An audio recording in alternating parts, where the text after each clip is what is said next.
What's going on, everyone? Welcome back to the channel. Now today's video is something I should have potentially done a long time ago, and that is to compile a list of all my modifications that I've done on the Clio right since the day I got it right up until today.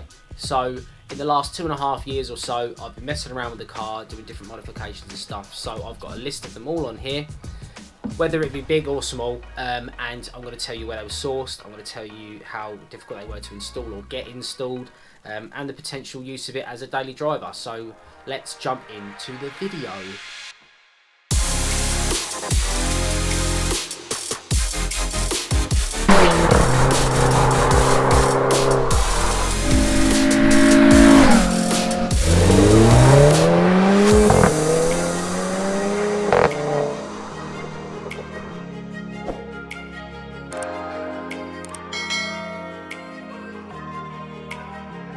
Right, so like I say, there's quite a big list here. I didn't really realise how much there was on this list, but bear with me if I miss anything, and be sure to drop it in the comments if I've missed anything. But we'll start from the back of the car. Now, first thing is the killer wipers, wiper delete. Now, that was something that I wanted done pretty much from the get-go. It was just literally the killer wipers kit comes with the bung to fill the hole, black silicone to fill and stop the water getting in, and obviously it blanks off from the back as well.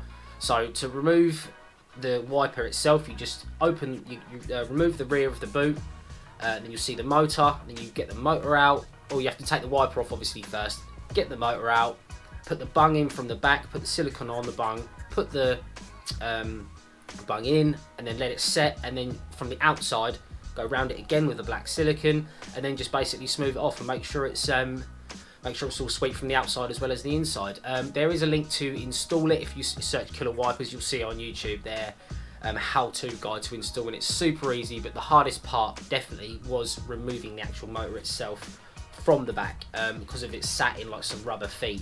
Next on the list, I've got debadged, and I'll tie in black badges with that as well. So I got the Diamond Performance Pack front and rear badges. You have to obviously specify if you've got a rear view camera. But I've got the black front and rear diamonds covered, and I got the black RS badge on the front, courtesy of Ryan Kilner. I'll put his links in the description and stuff. And the Clio badge that used to be on the boot lid, I had that removed when I had the car detailed, because they're just literally a stick-on plaque. You can remove those, then use a tar and glue remover, and then buff it off. And it looks much cleaner, as you can probably see from the photos that I'm probably going to put in here. There's no holes behind there, nothing to fill up. Just whip the Clio writing badge off. Like I say, tar and glue remover, buff it off. Now, next on the list is something just purely for visual. I looked into getting the Akrapovic carbon tips for the diffuser, and they are super pricey. So I figured, why not do it myself? So I got myself some black heat-resistant paint, and I took the rear diffuser off with the plans of actually removing the tips themselves to paint it.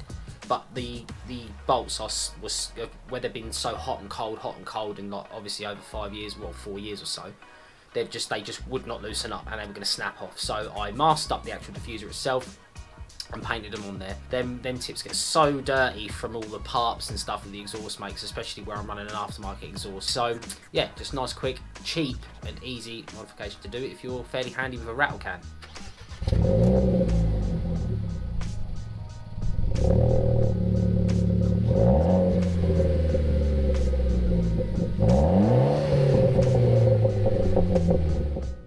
Next on the list, keeping with the back of the car, is the Maxton lip. Now, I bought this quite early on because the car's got quite a sloped rear, as I mentioned in like literally my first video on the channel, and it was something that just gave a little subtle flick to the back. And it's in pictures and stuff you get the idea, but in person you'll be amazed how much just that small flick of the back makes the world of difference. And obviously with my car being black, I got away with getting it gloss black, so it kind of looks like a bit more of a lip extension, as opposed to someone say with a white one or anything like that. Like, it looks like it's part of it, and yeah, like I say, just gives a nice little flick to the back and just changes the whole stance of the car, in all honesty. Like, you'll be amazed what a little strip of plastic can do. Now, making your way around the side of the car, the sequential indicators, they were from AliExpress. And like I say, all the links for this stuff will be in the description. It gets rid of the whole chrome and like orange bulb thing in the actual wing mirrors itself, and it has like a nice sleek black, it's kind of stealthy looking. It's a really cheap mod to do, fairly easy to do. Take the mirror off the front first, nice and gently just pry that off, it just literally pops off. And then there's a couple of clips inside which take the rear cap off, and then it literally just comes off, plug in, plug out, back on, cap back on, mirror back on, jobs are good. And just obviously check that they're working before you put everything back together, because if it's not plugged in right, or if there's a way round it has to go, you'll have to take it all back off again.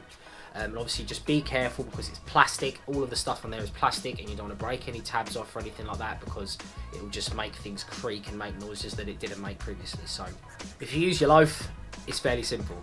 Now next on the list is the controversial Heko wind deflectors. Now I had these again early on when I got the car, and surprisingly actually changed the look of the car quite a bit. Now I obviously got them so you could potentially use them for what they're for. Have the window down a little bit, get a little bit of a breeze in, you know, not have the wind, that kind of turbulent noise going through the cabin and stuff. I've seen people where there's a fell out, they don't fit and stuff like that. So I'm not saying that they can't fit them properly, but I haven't had those issues. I rarely take the rear windows down anyway, so they're pretty much just in there.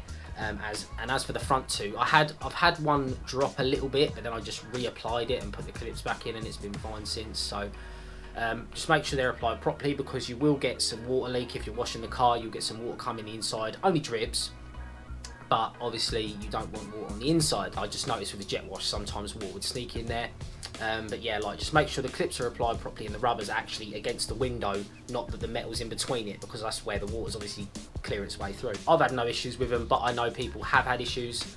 So yeah, just if you're going to get them, just make sure to take time, get them fitted properly, and maybe apply a bit of like double-sided tape or something to guarantee that there's going to be no sort of slippage or droppage when you're using the windows. Next on the list is the wheels. Now I'll go with wheels and tyres and everything at the same time. The wheels are Sparco assetto garas. I got them from Airtec in St Albans. I got those a wheel and tyre package from those guys, and that wheel is a 17 by 7.5 J.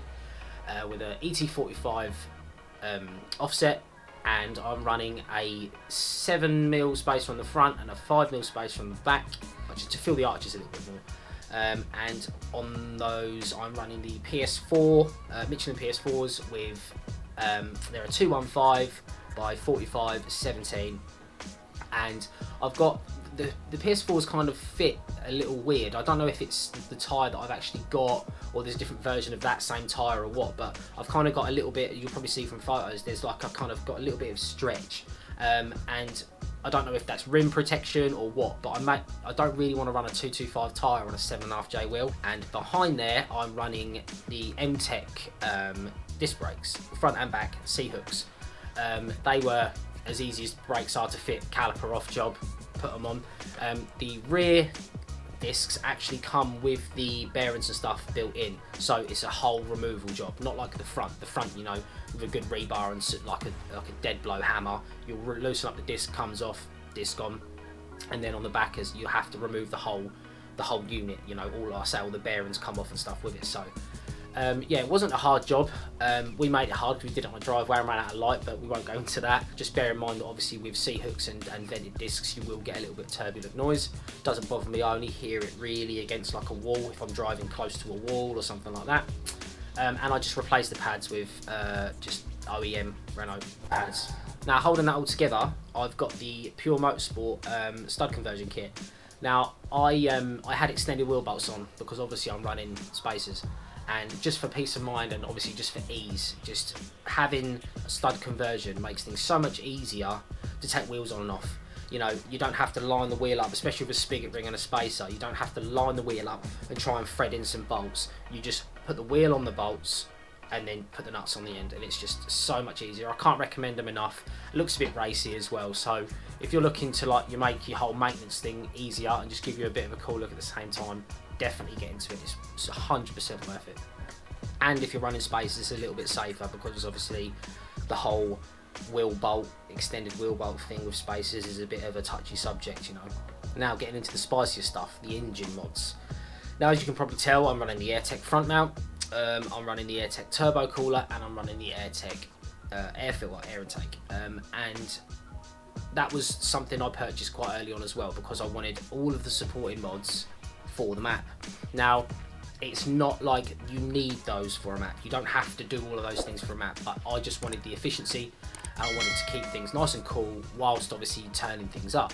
The intercooler was a bitch to fit in times. You know, like lining some of the piping up was very tough. Like, I don't know if the 200's a slightly different fitment to the trophy, but it was a very tight fit behind the passenger side radiator. So there, I had to lift. You have to literally lift the rad out, put the pipings in, then put the rad back, because otherwise the pipes just won't fit. And obviously it's very tight behind there. But yeah, like just lining things up was very tough, because you don't really notice how far things are at until you put the bumper back on. Because where there's a little cutout in the bumper, in the plastic of the bumper, where when you put it back, if it doesn't line up, your bumper just won't go on. And if you don't put that pipe in behind the rad far enough back, your bumper just won't fit properly, because the silicone pipe will be sat against the back of the DRL housing. So I don't know if things have been changed down there, but anyway, what I'm running, it went on. It's you know, it's a nice bit of kit. It went on, and as mentioned in a previous video, I cut the rear shroud off, because it all looked a good idea, but you know, in real life use, it was keeping the heat from the rad in the actual intercooler itself. So like standstill traffic and slow crawling traffic, it was, the heat from the rad was soaking forwards into the, basically, and sitting in the shroud at the back of the intercooler. So I was getting higher intake temps and stuff, you know, the coolant was ramping up and stuff. So I removed that, and I've noticed considerable amount of drop in the temps on, and it's not so much the temps, it's the recovery. So like, you know, you could be sat and temps start rising, but the minute you start moving and the air starts to get flowing through there, the temps just drop straight off the face of the earth. It's just so much better, the recovery. The turbo cooler was fairly easy to fit. Like that was just that sits just behind it on the left, and then you run the two pipes. You have to cut some OEM pipes up top. It comes with all the instructions and stuff to tell you what to do. So it basically takes the coolant down into the turbo cooler rad itself, through the turbo cooler, and then back up and to the original sort of cycle that the coolant was going. And as for the Airtec intake, I wasn't aware of anything else at the time. I probably would be running the ITG if I'd have known, but yeah, there's nothing wrong with the Airtec. Like I say, I still made good power on these mods. You know, I made 264.3 or whatever it was on my latest trip to RS Tuning. If you want to check that out, go and give it a look. Made good power on those mods and a couple of support mods that I'm going to get into in a moment. The only other thing under the engine bay that's changed for me is I'm running the GFB diverter valve. When the car was dumping on that open filter, it was very loud. There was a lot of induction noise, which I didn't mind, but it was the dumping. It was very chavvy, and it just wasn't a good look. It was just dumping, obviously, every time you come off the throttle. So I heard about this GFB diverter valve. What it's meant to do is it lets some of the boost go, but not all of it, through this little piston setup. And it keeps the boost for when you come back on the throttle. And I know people have said they've had no difference, and they felt no difference whatsoever and stuff, but I noticed it was more alert coming back on the gas, if that makes sense. So like when you'd be going for a corner quite quick and you come off the gas to check it and then come back on, where the diverter valve didn't dump all of the boost, it was sat there waiting. So when you come back on, it feels just urgent, if that makes sense. But it was a fairly easy job to do. It just sits between the OEM parts, and it comes with all of the hardware you need with it. Lovely bit of gear, really well made, really strong. Just make sure you fit it right from the start, because all of the things go back in a certain way, and it's quite fiddly to get some of the bolts done up. But other than that, easy job. Holding all those things together at the bottom is the Powerflex Dogbone mount. Now, this is quite a recent development part for this car, and they've got loads of other polybusher bits, but this is the only thing I kind of got hold of, because when you start crossing that line into harder bushes and stuff, that's when you take your daily into that kind of like really stiff car, you know, like start stiffening things up a little bit too much maybe for the roads that I live near. We originally went with purple, and personally it was too much for me. Now some people can live with it, which is fine, but for me it was vibrating the cabin on downshift, like on the rev match. Every time you started it, really, you know, things shook, and you just heard creaks and like noises you just didn't have before it. So I kind of that was far too much for me, and I sold the purple one. and I opted in for the yellow one, and I'm still running it today. The yellow one is the perfect medium for me because it's still like 100% stiffer than the standard one, but yet it doesn't hold things so tight that everything shakes. You know, like obviously you can feel that there's a lot less engine flex for sure, 100%, but you don't feel every vibration. Where the purple one, I can't remember, was like 300% or something like that, silly, stiffer than the OEM mount, and you could really tell. Because don't get me wrong, it was alert, don't get me wrong, like you'd come on the gas and it was away, but the yellow still feels kind of like that, but without all of the cabin shake and without the stuff like that. The only times I remember I've got it is when you start it vibrates a little bit more than normal, but that's it. Like I say, no extra cabin noise, no extra like rattles and creaks and stuff, and you know, being a French car, you clearly know they rattle. Now, as I've mentioned previously, I'm running the RS Tuning Remap. I've had a couple of journeys to those guys, once for something completely different, but once for the map. I went there with all the supporting mods that I wanted to. Like I say, I made sure they were all on, all fitted and all sweet before I went up there for the remap, so I could get the absolute most out of my trip there. Because you know, it's only going to benefit you more if you go there prepared. You know, don't turn up there on 95 fuel. You know, make sure you go there with like a good fuel. You know, with all of the things that you want on it. Don't go there, get it mapped, then change things after, because it's just pointless. Get all of the things that you need, that you want supporting the power, then go there, get your map done, and it will be perfect and suited to all of the mods that you've got on the car at the time. On my return trip there, I went for I had a warning light coming up, basically, well, like a service light coming up when I was hitting a certain amount of boost in higher gears and stuff. So we went there to address that and ended up coming away with a lot more torque low end and some more up top. So now it's running around 265, which is the most they've had on a Clio with bolt-ons. I know there's one other guy that running very similar to me. It's a very rare thing to get these things running that sort of power on just with simply just bolt-ons, and it's definitely noticeable. Like the torque more than the power. You know, like you won't really in a real world, you won't notice 4 horsepower up top, but the low end torque that we got from that, you just kept throwing timing at it, and we didn't even go there for power, like, you know, for a gain, but in doing so made the service light go away. Like it just making sure that it was hitting boost targets in those higher gears and coming away with more power. So it's just win-win. So can't recommend RS Tuning enough for supporting the fact that I had an issue and the fact that they always get the best out of your car. So definitely check those guys out if you want your Renault mapped.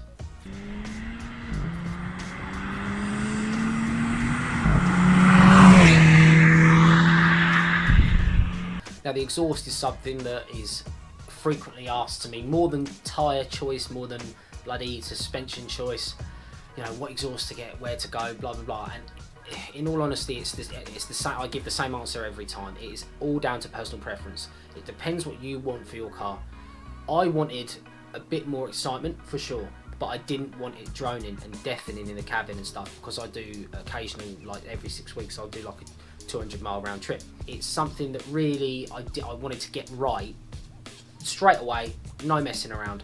So I went and had my exhaust done, a custom exhaust done from Deutschtech up in Milton Keynes. The guy that doesn't work there now anymore, but he did me a solid job, and his welds are stupidly clean. And I come away, I went with him and I asked for a back box delete and a small res in the middle, and that's exactly what I come away with. Super clean job, as you can probably see from the photos. Yeah, cap back, small res in the middle, res and back box delete, and it sounds sick, makes all the right noises, but it's not too much.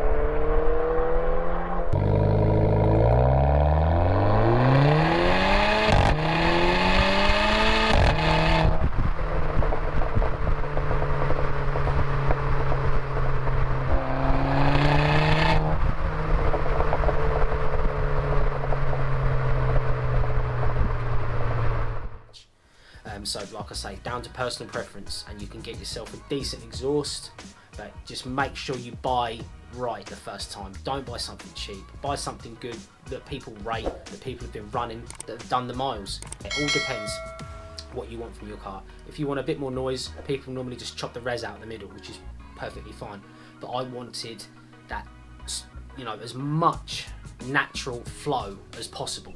I can cruise along fairly quietly. It will still be burbling away, but I can cruise along and it not be intrusive, you know. But I still do have my primary cat as well, so it coasts through an MOT, no problems. Now up on front is probably one of the, well, it is the newest addition to the car, the Elia front split, or the Elia front split, however you pronounce it. And I did a whole video on the whole install thing if you want to check it out up there.